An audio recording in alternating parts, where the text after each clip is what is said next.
What's up gamers? In this video, we'll be covering Reaper, how to play him effectively, and how to master his abilities as well as playstyles. But before we get into the video, the best way to learn every hero in the game and start ranking up right now is to sign up for our website over at GameLeap.com. There you can find guides for tons of different heroes, with new ones coming out daily, and other great tips to help you dominate and rank up starting today.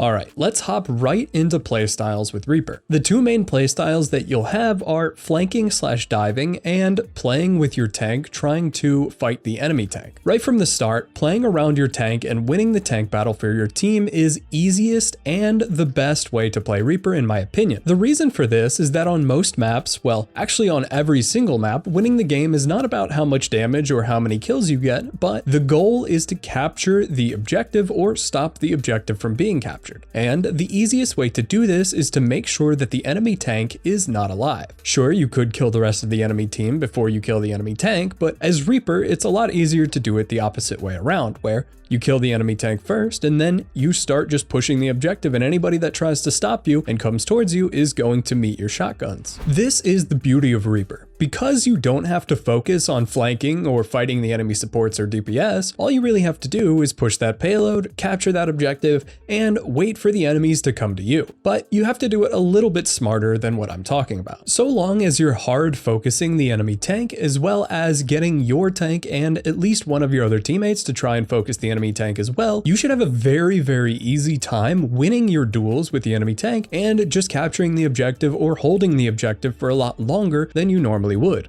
Now, with that in mind, we can start talking about the other playstyle that you have, which is going to be the flank and dive playstyle, which you really only want to be doing if you have a heavy dive comp. For example, heroes like Lucio, Kiriko, Moira, Winston, Diva, and Genji are great examples of when you could easily play a more dive and flank heavy playstyle with Reaper. With this dive and flank playstyle, you're going to want to focus more on teleporting behind the enemies as your team engages, then picking a target and either calling it out or focusing one of the targets that your teammates are diving on. This is a pretty self-explanatory playstyle, and we aren't really going to go over that much more. Now let's get into Reaper's abilities. Firstly, his passive gives him 35% lifesteal from all damage that he does. This is going to be incredibly strong whenever you're facing enemy tanks and is the reason that you want this tank heavy playstyle. Other heroes that are easy to kill include larger heroes or shorter heroes like Bastion and Torbjorn whenever they decide to come back into the game, and it will also help you sustain during fights, especially if you're shooting at big heroes and you're close up in their face. Some quick math for you guys is if you're shooting a hero that has no armor, like Roadhog, each of your shots can deal a maximum of 108 damage if all of the pellets hit on the body, 216 if they're all headshots. This means that you can heal anywhere between 35 to 70 HP per shot, and this is while you're dealing a huge amount of DPS at 216 per second to whoever you're shooting at. Like I said earlier though, heroes with armor need to be taken into account as armor reduces the damage that you deal to them by 30%, which means that you will be healing and dealing a little bit less damage to most tank heroes while they have above half health. But this still doesn't mean that you shouldn't be shooting them if they exist. I mean, maybe not heroes like Orisa that can pretty much constantly have armor and damage reduction up. Those heroes might need a little bit less focusing and a little bit more baiting out their cooldowns before you start to focus them. Wraith form is going to be your main tool at either escaping and a little bit of chasing, but most of the time you're not going to want to use it for chasing as it makes you extremely vulnerable whenever Wraith form runs out, and if the enemy grabs a health pack as you're chasing them, then you're probably going to lose that duel as you have no defensives and all you got to do is just try and aim at them at that point. Shadow Step will be your main tool for diving enemy supports or reposition during a fight. Whether it's to safety or to aggress on an unsuspecting enemy, one thing to note when you're using this ability is you really want to be using it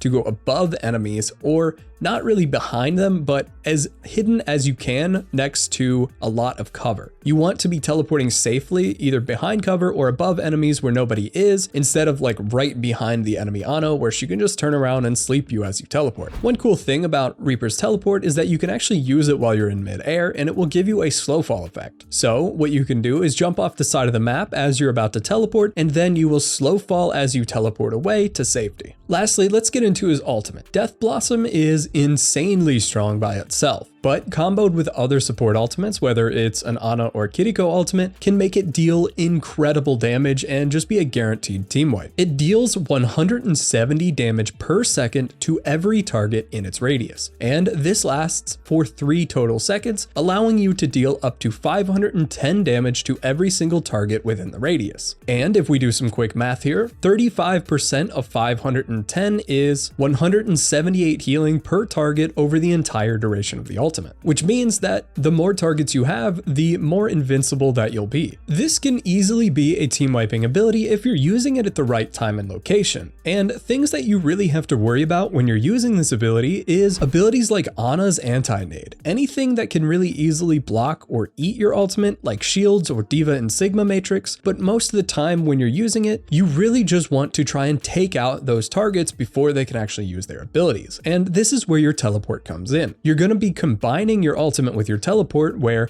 you want to teleport either above or somewhere behind the enemy support, try and force out their abilities, whether you have to use Wraith Form for that or not, and then you can use your ultimate. But one great tip that you can use with your ultimate is that you can get off a shotgun shot plus a melee right before you use your ult. This can allow you to deal a big burst of damage on any enemy that you want to ult on. So right before you ultimate, you hit the left click plus melee, and you'll deal a big chunk of damage right as you use your ult, stopping the enemies from using their defensive abilities. This is super effective on heroes like Ana and Kiriko, where they're going to easily be able to either use their nade to survive for a few more seconds or to just teleport away like Kiriko. And whenever you're playing Reaper, your main goal really is just to deal as much damage to the enemy tanks as possible. This can easily be done if you're positioning correctly. Most of the time as Reaper, you want to be hyper aware of your tank and support positions so that you can stay within their line of sight, but still be out of the enemy DPS and support's line of sight. The real goal and simplest tip for Reaper is isolating the enemy tank, whether it's with some nearby cover or corner, and just spam them as hard as you can while they're pretty much the only hero in your vision. Then whenever they start to get low, you can start pushing towards them and make your shotguns a little bit more effective. Reaper absolutely needs to be abusing corners as much as possible to make the character work. If you're running out in the open and you can't get close enough to your target, chances are that you're not going to be able to win the duel unless you use your Wraith Form, and